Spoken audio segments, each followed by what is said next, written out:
Welcome to Sparks academy. RRB JE 2026க்கான notification வந்துருச்சு. எல்லாருக்குமே இது பற்றின ஒரு அவேர்னஸ் கண்டிப்பாக வந்து சேர்ந்துருக்கும்னு நினைக்கிறேன். ஸோ இந்த வீடியோவில் நம்ம எதை பற்றி பார்க்க போகிறோம் அப்படின்னா, ஆர்ஆர்பி ஜேஇ எக்ஸாம்னா என்னென்ன ஸ்டேஜஸ் இருக்குது, எந்த டிபார்ட்மெண்ட்க்கு எவ்வளோ வேகன்சி, எந்த ஜோன் சூஸ் பண்ணால் பெட்டராக இருக்கும் அப்படிங்கிற கம்ப்ளீட் டீட்டெயில்ஸ் உங்களுக்கு இந்த வீடியோவில் கிடைக்கும். ஓகேங்களா? அண்ட் மோர் ஓவர், நீங்கள் காலேஜ் ஃப்ரெஷர், லைக் இப்போ தான் நீங்கள் காலேஜ் முடிச்சிருக்கீங்க, காம்படிட்டிவ் எக்ஸாம்ஸ்க்குள்ளே வரீங்க அப்படின்னு இருக்கும்போது நிறைய டவுட்ஸ் அண்ட் கன்ஃபியூஷன்ஸ் கண்டிப்பாக உங்களுக்கு இருக்கும். ஸோ உங்களோட டவுட்ஸ் அண்ட் கன்ஃபியூஷன்ஸ்க்கு ஃபுல் ஸ்டாப் வைக்கிறதுக்கு தான் கண்டிப்பாக இந்த வீடியோ உங்களுக்கு இருக்குங்கிறத நான் நம்புகிறேன். Okay, so without any delay will get in to the video. So RRB JE 2026 அப்படின்னு எடுத்துக்கிட்டீங்க அப்படின்னா, இதுக்கான ஷார்ட் நோட்டீஸ் நமக்கு 25th ஜூலை 2026 அப்போ நமக்கு ரிலீஸ் பண்ணியிருந்தாங்க. ஸோ நோட்டிஃபிகேஷன் பார்த்தீங்கன்னா நமக்கு 13th ஆகஸ்ட், அதாவது நமக்கு நேற்று ரிலீஸ் ஆயிருந்தது. ஓகேங்களா? And application date from today onwards, that is 14th 8 2026 onwards apply start ஆகுது.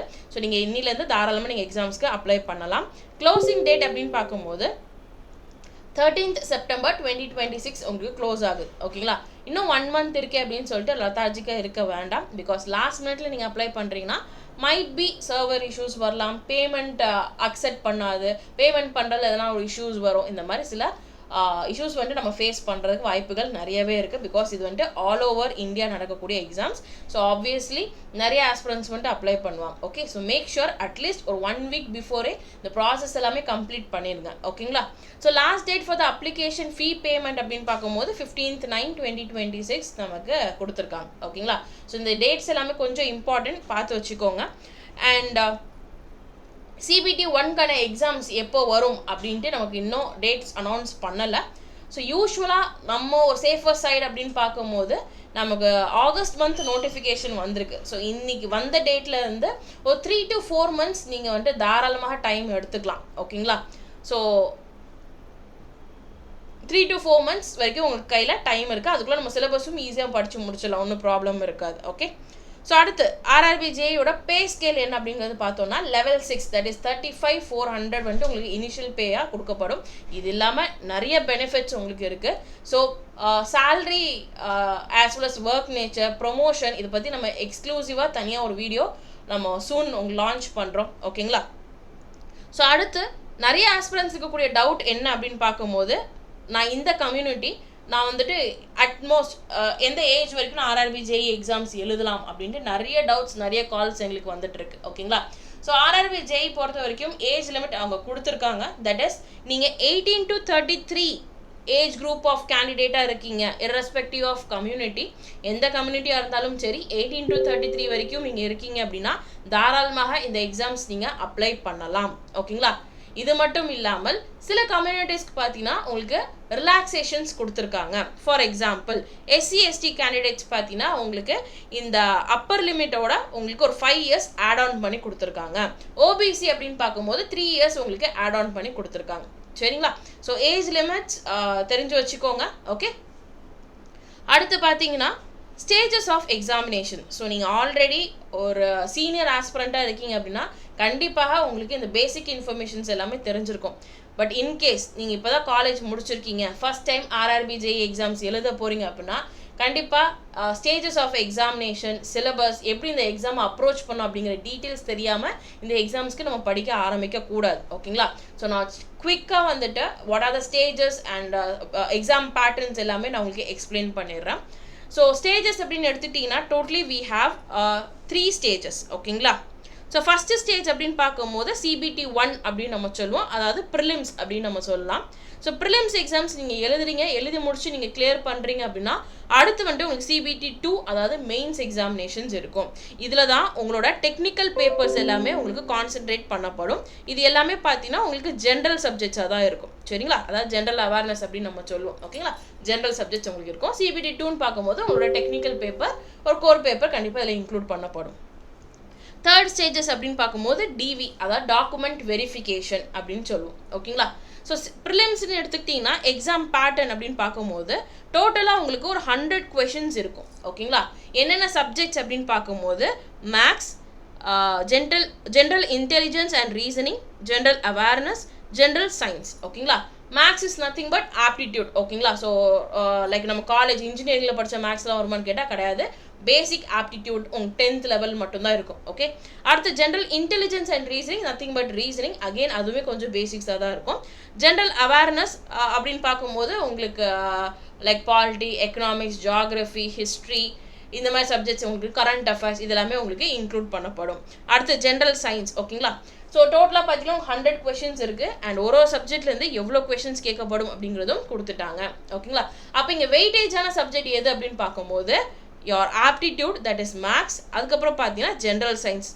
ஓகேங்களா, ஸோ இந்த 2 சப்ஜெக்ட்லேருந்து மட்டுமே கிட்டத்தட்ட 60 கொஷின்ஸ் உங்களுக்கு கேட்குறாங்க. ஓகே, அடுத்து பார்த்தீங்கன்னா ரீசனிங், அதாவது ஒரு 25 மார்க்ஸ் வருது. அடுத்து ஜென்ரல் அவேர்னஸ் 15 கொஷின்ஸ் வந்துட்டு உங்களுக்கு கேட்குறாங்க. ஓகேங்களா, ஸோ ஒரு கொஷினுக்கும் ஒரு மார்க். ஓகே, அப்போ 100 கொஷின்ஸ் 100 மார்க்ஸ். இதுதான் உங்களோட CBT 1ஓட எக்ஸாம் பேட்டர்ன். ரைட்டுங்களா, அப்போது இந்த எக்ஸாம்ஸில் நெகட்டிவ் மார்க் இருக்கா அப்படின்னு கேட்டால் எஸ், நெகட்டிவ் மார்க் இருக்குது.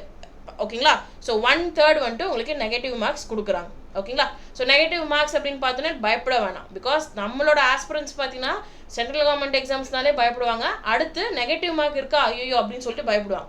பயப்படவே வேண்டாம். எக்ஸாமோட நேச்சர் ரொம்ப ஈஸியாக தான் இருக்கும். ஓகேங்களா, so previous year questions concept கொஞ்சம் ஸ்ட்ராங்காக இருக்கீங்க, ப்ரீவியஸ் இயர் கொஷின்ஸ் எல்லாமே நீங்கள் பார்க்குறீங்கன்னா தாராளமாக ஈஸியாக நீங்கள் CBT 1 ஃபஸ்ட் அட்டெம்ப்ட்லேயே நீங்கள் கிராக் பண்ணிடலாம். ஜஸ்ட் ஒரு ப்ராப்பர் கைடன்ஸ் அண்ட் ஸ்ட்ராட்டஜி மட்டும் நீங்கள் ஃபாலோ பண்ணாலே போதுமானதாக இருக்கும். ஓகேங்களா, done. So next one is CBT 2. ஓகேங்களா, இப்போ CBT 1 எக்ஸாம் எழுதுறீங்க, கிளியர் பண்ணுறீங்க. அடுத்து CBT 2.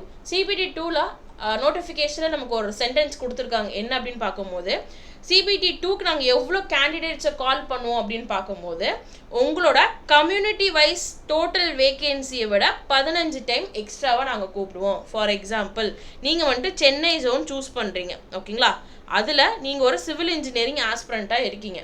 உங்களுக்கு சிவில் டிபார்ட்மெண்ட் வேகன்சிஸ் வந்துட்டு இன்கேஸ் ஃபார் எக்ஸாம்பிளுக்கு 10 வேகன்சி கொடுத்துருக்காங்கன்னு வச்சுக்கோங்களேன். அப்போ இந்த 10 வேகன்சி இன்டூ 15 டைம்ஸ். ஓகேங்களா, அப்போ டோட்டலாக எவ்வளோ கூப்பிடுவாங்க அப்படின்னா 150 candidates will be qualified for the CBT 2. ஓகேங்களா, அப்போ இந்த CBT 2 குவாலிஃபை பண்ணுறதுக்கு என்னென்ன க்ரைட்டீரியா ப்ளே ஆகும், அதாவது கட் ஆஃப்னு ஒன்று சொல்லுவோம். சரிங்களா, அது CBT 1ல ஃபிக்ஸ் பண்ணிடுவாங்க. ஸோ நீங்கள் இந்த கம்யூனிட்டி, இந்த டிபார்ட்மெண்ட், இந்த ஜோன்லேருந்து வரீங்க அப்படின்னா உங்களுக்கு இதுதான் கட் ஆஃப் அப்படின்னு ஃபிக்ஸ் பண்ணுவாங்க. ஓகேங்களா, கட் ஆஃப் வந்துட்டு ஆல் ஓவர் இந்தியாவுக்கு சேமாக இருக்குமான்னு கேட்டால் கிடையாது.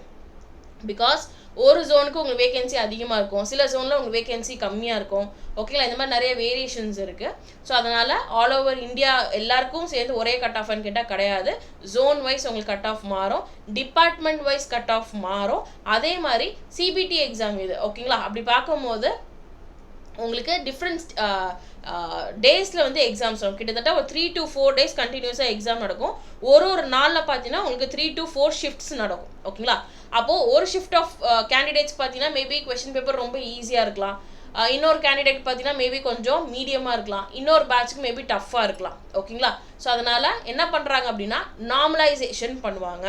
இந்த நார்மலைசேஷன் எதுக்கு பண்ணுறாங்க அப்படின்னு பார்க்கும்போது ஒரு லைக் எல்லா கொஷின் பேப்பர்ஸ் எல்லாம் பார்த்தீங்கன்னா வேரியேஷன்ஸ் உங்களுக்கு, ஏன்னா சேம் கொஷின் பேப்பர் வைக்க முடியாது இல்லைங்களா.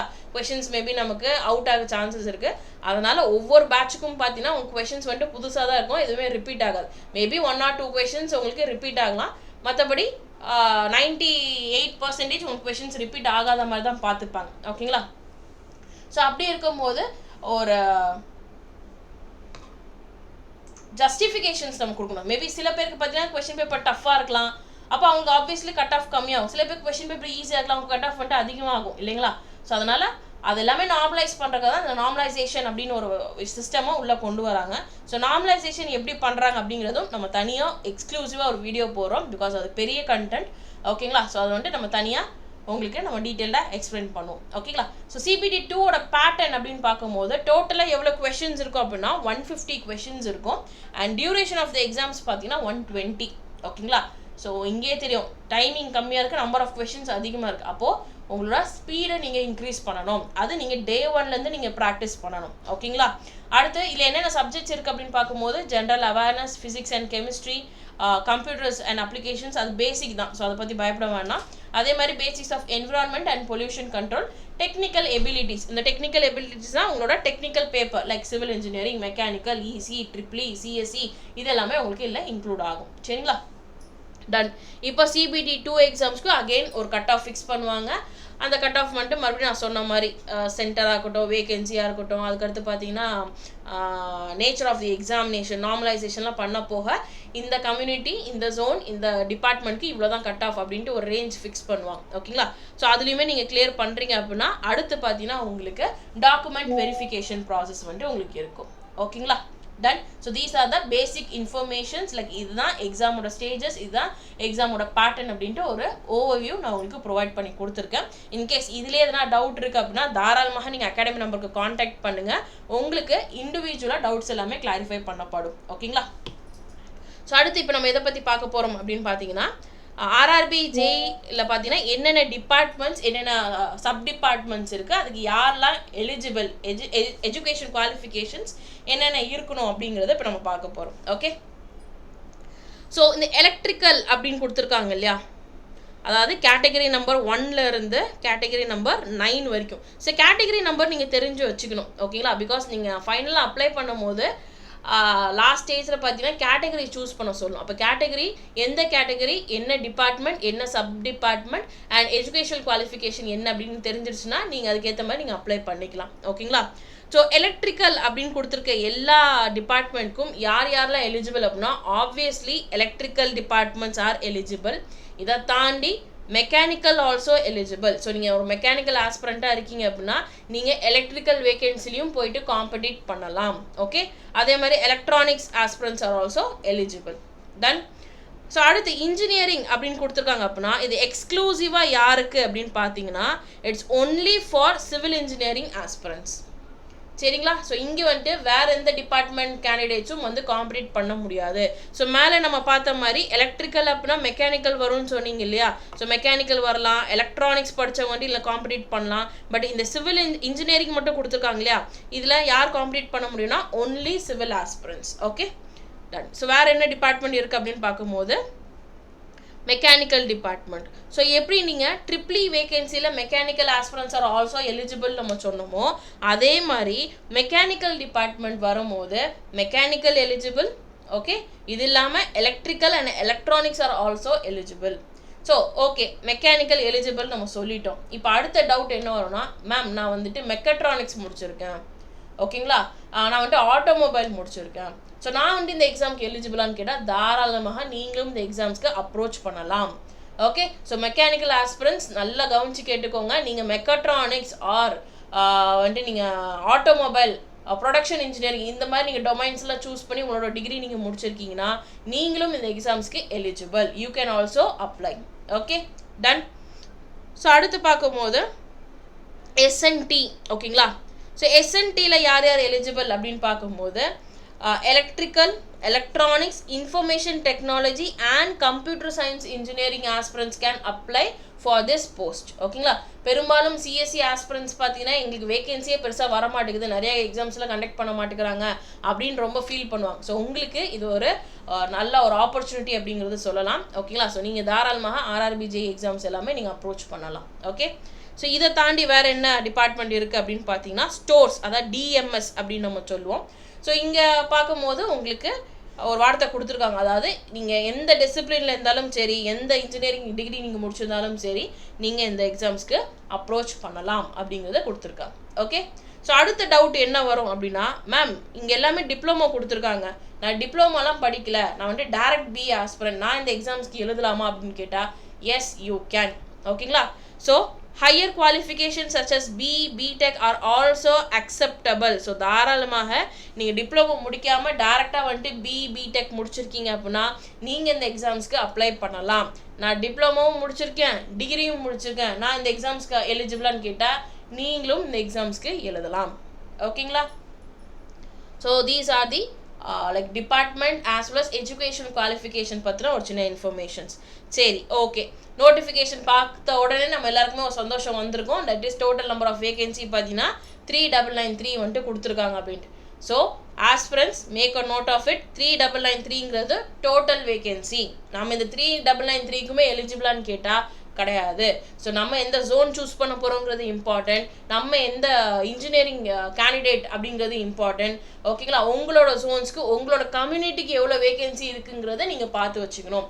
அதெல்லாம் எக்ஸாமுக்கு முன்னாடியே பார்க்குறீங்க அப்படின்னா நமக்குள்ளே பார்த்தீங்கன்னா ஒரு சீரியஸ்னஸ் வரும். சரிங்களா, 3993 ஒரு போஸ்டிங் வாங்கிட மாட்டோமா அப்படின்னு நம்ம யோசிப்போம். பட் அங்கே ட்விஸ்டே என்ன அப்படின்னா, நம்ம என்ன இன்ஜினியரிங் முடிச்சிருக்கோம், நம்ம எந்த ஜோன் சூஸ் பண்ண போகிறோம், நம்ம கம்யூனிட்டிக்கு அங்கே எவ்வளோ வேகன்சிங்கிற இன்ஃபர்மேஷன் தெரிஞ்சால் மட்டும்தான் ஓகே. நம்ம டோட்டலாகவே பார்த்தீங்கன்னா இந்த 3993ல் ஒரு 40 வேகன்சிக்கு தான் நம்ம எலிஜிபிள். அப்போ இந்த 40க்குள்ளே நம்ம ஒரு ரேங்க் வந்துடணும், வந்தால் மட்டும்தான் நமக்கு வந்துட்டு போஸ்டிங் வரும் அப்படிங்கிற ஒரு சீரியஸ்னஸ் உங்களுக்கு வரும். ஒரு லைக் ஒரு ஃபயர் உங்களுக்குள்ளே க்ரியேட் ஆகும். ஓகேங்களா, ஒரு காம்படிட்டிவ் ஸ்பிரிட் உங்களுக்கு வரும். ஓகே, ஸோ அதனால் எக்ஸாம்ஸ்க்கு அப்ளை பண்ணுறதுக்கு முன்னாடி உங்களோட டிபார்ட்மெண்ட்டில் எந்த ஜோனில் வேகன்சி அதிகமாக இருக்குங்கிறத பார்த்து வச்சுக்கோங்க.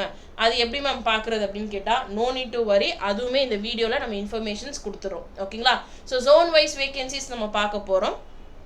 ஸோ அதில் ஃபஸ்ட்டு பார்த்தீங்கன்னா அஹமதாபாத். ஓகேங்களா, அஹமதாபாத்தில் டோட்டலாக சிவில் இன்ஜினியரிங் மட்டும் அப்ளை பண்ணக்கூடிய போஸ்டிங்ஸ் எவ்வளோ அப்படின்னா 58 வேகன்சிஸ் கொடுத்துருக்காங்க. மெக்கானிக்கலுக்கு மட்டும் பார்த்தீங்கன்னா 23, எலக்ட்ரிக்கலுக்கு பார்த்தீங்கன்னா 29, electronic, CSC and IT eligible பார்த்தீங்கன்னா 15 வேகன்சிஸ் கொடுத்துருக்காங்க.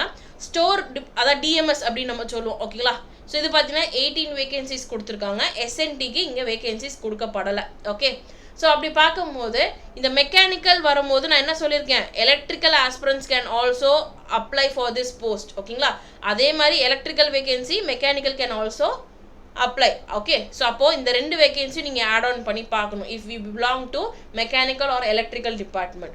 ஸோ மற்றது பார்த்தீங்கன்னா சிவில் தான், அவங்களுக்கு இது மட்டும் தான் வேகன்சி, வேறு எந்த ஒரு டிபார்ட்மெண்ட்லேயும் போயிட்டு வேகன்சிஸை ஷேர் பண்ண முடியாது. ஓகே, ஸோ அதே மாதிரி பார்த்தீங்கன்னா அஜ்மேர் சிவிலுக்கு பார்த்தீங்கன்னா ஒரு நல்ல வேகன்சியாக இருக்குது 104, மெக்கானிக்கலுக்கு 65 அண்ட் எலக்ட்ரிக்கலுக்கு பார்த்தீங்கன்னா 48, இசிசிஎஸ்சி அண்ட் ஐடிக்கெலாம் பார்த்தீங்கன்னா உங்களுக்கு 25 கொடுத்துருக்காங்க. ஸ்டோருக்கு வந்துட்டு 10 வேகன்சிஸ் கொடுத்துருக்காங்க. Okay, so better you can take a screenshot of this page. ஓகேங்களா, பிகாஸ் நீங்கள் நோட்டிஃபிகேஷன் பார்த்து கவுண்ட் பண்ணி எடுக்கிறது கொஞ்சம் கஷ்டம், டைம் வேஸ்ட் ஆகும். அதுக்கு பதிலாக சீக்கிரமாக நீங்கள் அப்ளை பண்ணிவிட்டு ப்ரிப்பரேஷனை ஸ்டார்ட் பண்ணிடலாம். ஓகேங்களா, பெங்களூரு அப்படின்னு பார்க்கும்போது சிவிலுக்கு 126 வேகன்சிஸ் கொடுத்துருக்காங்க, மெக்கானிக்கலுக்கு 96 அண்ட் எலக்ட்ரிக்கலுக்கு 25, இசிசிஎஸ்சி ஐடிக்கு 36, ஸ்டோருக்கு பார்த்தீங்கன்னா 21, எஸ்என்டிக்கு 15 கொடுத்துருக்காங்க. ஓகே, ஸோ இந்த மாதிரி நிறையா ஜோன்ஸ் உங்களுக்கு இருக்குது.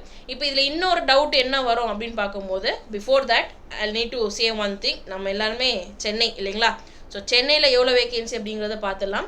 ஸோ சென்னையில் சிவிலுக்கு பார்த்தீங்கன்னா 127, ஓகே, டீசென்ட் வேகன்சிஸ். ஓகேங்களா, அடுத்து பார்த்தீங்கன்னா மெக்கானிக்கலுக்கு 88 கொடுத்துருக்காங்க, எலக்ட்ரிக்கலுக்கு 69, இசிசிஎஸ்சி ஐடிக்கு 26, ஸ்டோருக்கு பார்த்தீங்கன்னா 35 அண்ட் எஸ்என்டிக்கு பார்த்தீங்கன்னா 15 கொடுத்துருக்காங்க. ஓகேங்களா, ஸோ இப்போ அடுத்த டவுட் என்ன வரும்னா, மேம் நான் வந்துட்டு தமிழ்நாடை சார்ந்த ஒரு கேண்டிடேட், சரிங்களா, நான் வந்துட்டு சென்னை ஜோன் மட்டும்தான் சூஸ் பண்ணணுமா அப்படின்னு கேட்டால் கட்டாயம் கிடையாது.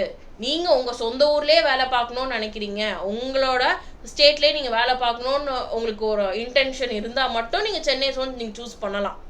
இல்லை எனக்கு அப்பெல்லாம் எதுவும் இல்லை, நான் நிறைய எக்ஸ்ப்ளோர் பண்ணணும்னு நினைக்கிறேன், எனக்கு இது மாதிரி ரெஸ்ட்ரிக்ஷன்ஸ்லாம் எதுவுமே இல்லைன்னு நினச்சிங்கன்னா தாராளமாக நீங்கள் எந்த ஜோன் வேணாலும் சூஸ் பண்ணிக்கலாம். ஓகேங்களா, அண்ட் அதே மாதிரி அடுத்த டவுட் வரும் என்ன அப்படின்னா, ஃபார் எக்ஸாம்பிள் நம்ம அடுத்த பேஜை நான் காமிச்சிடுறேன். இப்போ நீங்கள் வந்துட்டு ஒரு சிவில் இன்ஜினியரிங் ஆஸ்பிரண்ட். ஓகேங்களா, நீங்கள் தமிழ்நாடை சேர்ந்த ஒரு கேண்டிடேட், தமிழ்நாட்டில் சிவிலுக்கு எவ்வளோ கொடுத்துருக்காங்க, சென்னை ஜோனுக்கு சிவிலுக்கு எவ்வளோ வேகன்சி அப்படின்னா 127 வேகன்சிஸ் இருக்குது. அப்போ எந்த ஜோனில் வேகன்சி அதிகமாக இருக்குது அப்படிங்கிறத நம்ம பார்த்துடலாம். ஸோ எந்த ஜோன் அப்படின்னு பார்க்கும்போது பிரயாக்ராஜ், சாரி மும்பை. ஓகேங்களா, ஸோ மும்பையில் பார்த்தீங்கன்னா எவ்வளோ வேகன்சி கொடுத்துருக்காங்கன்னா சிவில் ஆஸ்பிரண்ட்க்கு 206 வேகன்சிஸ் வந்துட்டு கொடுத்துருக்காங்க. சரிங்களா, இப்போ நம்ம ஆல்ரெடி சென்னை என்னமா பார்த்தோம், சென்னையில் வந்துட்டு ஆல்மோஸ்ட் ஒரு 127ங்களா, just a minute, yes 127 vacancies வந்துட்டு கொடுத்துருக்காங்க. இது வந்துட்டு சென்னை ஜோன். ஓகேங்களா, இது வந்துட்டு நான் எக்ஸாம்பிளுக்கு சொல்கிறேன். ஃபார் எக்ஸாம்பிள் நீங்கள் வந்துட்டு ஒரு சிவில் ஆஸ்பிரண்ட்டாக இருக்கீங்க, சென்னையில் வந்துட்டு 127 வேகன்சிஸ் தான் இருக்குது. பட் இருக்கிறதுலே எங்கே சிவிலுக்கு அதிகம் அப்படின்னு பார்த்தீங்கன்னா மும்பை, தட் இஸ் 206 வேகன்சிஸ் இருக்குது. அப்போது நான் தமிழ்நாடை சேர்ந்த ஒரு கேண்டிடேட், நான் வந்துட்டு சென்னை மட்டும் தான் சூஸ் பண்ணுமான்னு கேட்டால் கிடையாது. நீங்கள் தாராளமாக மும்பையில் போயிட்டு காம்படிட் பண்ணலாம். Okay, it is up to you.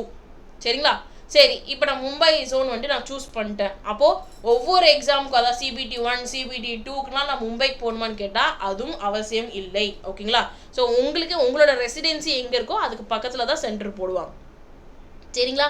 சென்டருங்கிறது நீங்கள் ப்ரிஃபரன்ஸ் கொடுக்குறது தான். நீங்கள் அப்ளை பண்ணும்போது தெரியும் உங்களுக்கு ப்ரிஃபரன்ஸ் சிட்டி கேட்பாங்க. அதில் நீங்கள் எந்த ப்ரிஃபரன்ஸ் கொடுக்குறீங்களோ பெரும்பாலும் அதிலே உங்களுக்கு ஒரு 3 ஆப்ஷன்ஸ் கேட்பாங்க. பக்கத்தில் இருக்கக்கூடியது 3 ஆப்ஷன்ஸ் கேட்பாங்க. அந்த 3ல் எங்கேயா தான் உங்களுக்கு எக்ஸாம் சென்டர் இருக்கும். ஓகேங்களா? ஸோ நான் மும்பை அப்ளை பண்ணிட்டேன், அப்போ CBT 1க்கு நான் மும்பை போய் தான் எழுதணுமா, CBT 2க்கு அகேன் நான் மும்பை போய் தான் எழுதணுமான்னு கேட்டால் அப்படிலாம் இருக்கவே இருக்காது. நீங்கள் உங்கள் ஜாப் போஸ்டிங் மட்டும்தான் பார்த்தீங்கன்னா மும்பையில் போடுவாங்க. மற்றபடி அதுக்கு முன்னாடி இருக்கக்கூடிய ப்ராசஸ் எல்லாமே உங்களோட சொந்த ஸ்டேட்லேயே நீங்கள் பண்ணிக்கலாம். டவுட் இஸ் கிளாரிஃபைடுங்களா? ஓகே.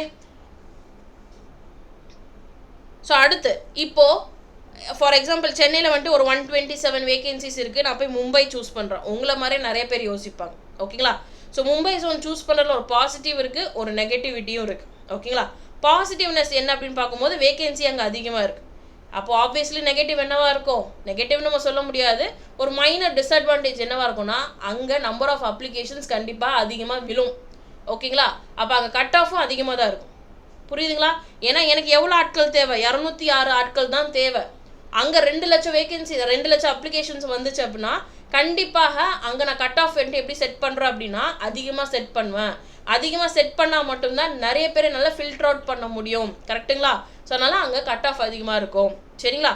ஸோ எனக்கு கட் ஆஃப் பற்றி பிரச்சனை கிடையாது. நான் நல்லா படிப்பேன். எவ்வளோ ஸ்கோர் என்னோடய மேக்ஸிமம் ஸ்கோர் நான் அட்டைன் பண்ணுறதுக்கு நான் ரெடியாக இருக்கேன் அப்படின்ட்டு கான்ஃபிடென்ட்டாக இருக்கீங்க அப்படின்னா நீங்கள் தாராளமாக எந்த ஜோனெல்லாம் நீங்கள் போய் அப்ரோச் பண்ணி எக்ஸாம்ஸ் நீங்கள் அப்ளை பண்ணிக்கலாம். ஒன்றும் பிரச்சனை கிடையாது. ஓகேங்களா? ஸோ இதுதான் வருஷம் நிறைய ஆஸ்பிரண்ட் கேட்கக்கூடிய சில டவுட்ஸாக இருக்கும். அது ஐ திங்க் ஸோ நான் கிளாரிஃபை பண்ணியிருக்கேன்னு நினைக்கிறேன். இல்லை இன்னும் கிளாரிஃபிகேஷன்ஸ் வேணும் அப்படின்னா தாராளமாக அகாடமி நம்பருக்கு காண்டாக்ட் பண்ணுங்கள். கிளியராக உங்களுக்கு வந்துட்டு கைடன்ஸ் கொடுத்துருவாங்க. ஓகேங்களா? டன். ஸோ இப்போ பார்த்தீங்கன்னா டோட்டல் வேகன்சிஸ் இப்போ நான் வந்துட்டு ஜோன் வைஸ் டிபார்ட்மெண்ட் வைஸ் நான் சொல்லிட்டேன். ஸோ இப்போது as per the notification overall இந்தியாவில் நமக்கு டோட்டல் வேகன்சிஸ் எப்படி வந்திருக்கு அப்படிங்கிறத நம்ம பார்த்துடலாம். சிவில் இன்ஜினியரிங் எடுத்துட்டிங்கன்னா கிட்டத்தட்ட 1577 வேகன்சிஸ் வந்துட்டு வந்திருக்கு. மெக்கானிக்கல் ஆஸ்பிரன்ஸ்க்கு 1121 வேகன்சிஸ், எலக்ட்ரிக்கல் பார்த்தீங்கன்னா 599, எலக்ட்ரானிக்ஸ் சிஎஸ்சி ஐடி பார்த்தீங்கன்னா 329 அண்ட் எஸ்என்டிக்கு பார்த்தீங்கன்னா 58. என்னப்பா இருக்கிறதுலே எலக்ட்ரிக்கல்லாம் அதிகமாக வரும்னு பார்த்தா கம்மியாக இருக்குன்னு நினைக்காதீங்க. Because they are also eligible for this posting. கரெக்டாக? எலக்ட்ரிக்கலும் மெக்கானிக்கலும் பார்த்தீங்கன்னா 2 பேருமே அவங்க போஸ்டிங்ஸை ஷேர் பண்ணிக்கலாம். அப்போ வேகன்சின்னு பார்க்கும்போது இந்த ஆஸ்பிரன்ஸ்க்கு தான் அதிகம், மெக்கானிக்கல் அண்ட் எலக்ட்ரிக்கல் ஆஸ்பிரன்ஸ் தான் அதிகம். சரிங்களா? ஸோ நீங்கள் ஒரு மெக்கானிக்கல் ஆஸ்பிரண்ட் ஒரு எலக்ட்ரிக்கல் ஆஸ்பிரண்ட்டாக இருக்கீங்க அப்படின்னா தாராளமாக இந்த RRB JEE எக்ஸாமினேஷன்ஸ் அட்டன் பண்ணுங்கள், அப்ளை பண்ணுங்கள். ஓகே. நான் ரொம்ப ஃப்ரெஷர் மேம், 10 இயர்ஸ் ஆச்சு, 7 இயர்ஸ் ஆச்சு, 8 இயர்ஸ் ஆச்சு என்னோட டெக்னிக்கல் சப்ஜெக்ட்ஸ் நான் டச் பண்ணியே எனக்கு அதை பற்றி ஒன்றும் அவேர்னஸே இல்லை அப்படின்னா no need to worry. Okay. So we are here to guide you. ஓகேங்களா?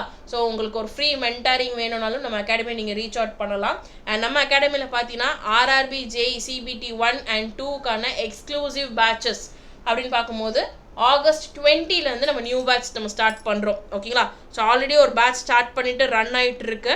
ஸோ நீங்கள் அந்த பேட்சில் ஜாயின் பண்ணாலும் பண்ணிக்கலாம். இல்லை நான் வந்துட்டு ஃப்ரெஷராக ஸ்டார்ட் பண்ண போகிறேன், டே 1லேருந்து நான் அட்டன் பண்ணணும் அப்படின்னு நினைக்கிறீங்கன்னா August 20 onwards we are starting exclusive new batch for RRB JEE 2026. Okay. So civil engineering, mechanical, electrical and electronics இன்ஜினியரிங்க்கு நம்ம கோச்சிங் கொடுத்துட்ருக்கோம். நீங்கள் வந்துட்டு சிஎஸ்சி ஐடி ஆஸ்பிரண்ட்டாக இருக்கீங்க அப்படின்னா நீங்கள் CBT 1க்கு தாராளமாக கைடன்ஸ் நீங்கள் இல்லை கிளாஸஸ் வந்துட்டு நீங்கள் அட்டன் பண்ணிக்கலாம். ப்ராப்ளம் கிடையாது. ஓகேங்களா? எனக்கு CBT 1ல் நான் ரொம்ப ஸ்ட்ராங்காக இருக்கேன், CBT 2 மட்டும் கிடைக்குமான்னு கேட்டால் அதுவுமே அவைலபிளாக இருக்குது. நீங்கள் அகாடமி நம்பருக்கு நீங்கள் காண்டாக்ட் பண்ணி உங்களோட டீட்டெயில்ஸ் வந்துட்டு நீங்கள் கேதர் பண்ணிக்கலாம். Okay. So with this happy note like ஒரு வேகன்சி வந்திருக்கு, நல்ல வேகன்சியே வந்திருக்கு. ஓகேங்களா? கண்டிப்பாக ஸ்ட்ராங்காக நம்ம படிக்கிறோம் அப்படின்னா சிலபஸை நம்ம சீக்கிரமாகவே முடிச்சிடலாம். ஸோ இப்போ பார்த்தீங்கன்னா நீங்கள் CBT 1 and 2 ரெண்டுமே பேரலாக படிக்கிறீங்கன்னா கொஞ்சம் ஹெல்ப்ஃபுல்லாக இருக்கும். பிகாஸ் CBT 1 முடிஞ்ச உடனே ரிசல்ட் வந்த உடனே உங்கள் CBT 2 வந்துடும். ஸோ அப்போ அந்த ஷார்ட் பீரியட் ஆஃப் டைமில் நம்மளால் படிக்க முடியாது. So make sure and plan accordingly. So CBT 1 + CBT 2 ரெண்டுமே இப்போத்துலேருந்து நீங்கள் ஸ்டார்ட் பண்ணுறீங்க அப்படின்னா ஒரு ஹரிபரி இல்லாமல் ஒரு ரஷ் இல்லாமல் பொறுமையாக உங்களோட சிலபஸை டீட்டெயில்டாக நீங்கள் படித்து முடிக்கலாம். ஓகேங்களா? ஸோ டைம் எல்லாமே நிறையவே இருக்குது. ஓகேங்களா? ஸோ உங்களுக்குன்னு ஒரு ஷெடியூல் போட ஆரம்பிங்க. ஓகே, உங்களுக்கு கைடன்ஸ் வேணும்னா தாராளமாக நீங்கள் அகாடமி நம்பருக்கு நீங்கள் காண்டாக்ட் பண்ணலாம். இல்லை நான் ஆல்ரெடி சிலபஸ் எல்லாமே படித்து முடிச்சேன், டெஸ்ட் பேட்ச் மட்டும் இருந்தால் பெட்டராக இருக்கும் அப்படின்னாலும் டெஸ்ட் பேட்ச் நம்மகிட்ட அவைலபிளாக இருக்குது, மெட்டீரியல்ஸும் நம்மகிட்ட அவைலபிளாக இருக்குது. ஓகேங்களா? ஸோ ஃபர்தர் டீட்டெயில்ஸ்க்கு நீங்கள் அகாடமி நம்பருக்கு நீங்கள் காண்டாக்ட் பண்ணி இன்ஃபர்மேஷன்ஸ் கேதர் பண்ணிக்கலாம். So stay tune with us. ஓகேங்களா? ஸோ சேனலை சப்ஸ்கிரைப் பண்ணிக்கோங்க. ஸோ ஆர்ஆர்பி ஜெய் அடுத்தடுத்து லைக் ப்ரொமோஷன், சேல்ரி, எந்த ஜோன் சூஸ் பண்ணால் பெட்டர். ஓகேங்களா? So cut off last few இயர்ஸாக எப்படி இருந்திருக்கு, நம்ம எப்படிலாம் படிக்கணும், என்னென்ன புக்ஸ்லாம் ரெஃபர் பண்ணணும் அப்படின்ட்டு ஈச் அண்ட் எவ்ரி டவுட்ஸ்க்கு நாங்கள் தனித்தனியாக வீடியோ எக்ஸ்க்ளூசிவாக உங்களுக்கு நாங்கள் போட போகிறோம். ஓகேங்களா? So with this note I'm signing off from here. So hope இந்த வீடியோ வந்துட்டு உங்களுக்கு ஹெல்ப்ஃபுல்லாக இருந்திருக்கும், உங்களோட டவுட்ஸ் எல்லாம் கிளாரிஃபை பண்ணியிருக்கோன்னு நினைக்கிறேன். ஓகேங்களா? So all the very best future JEs. Thank you all.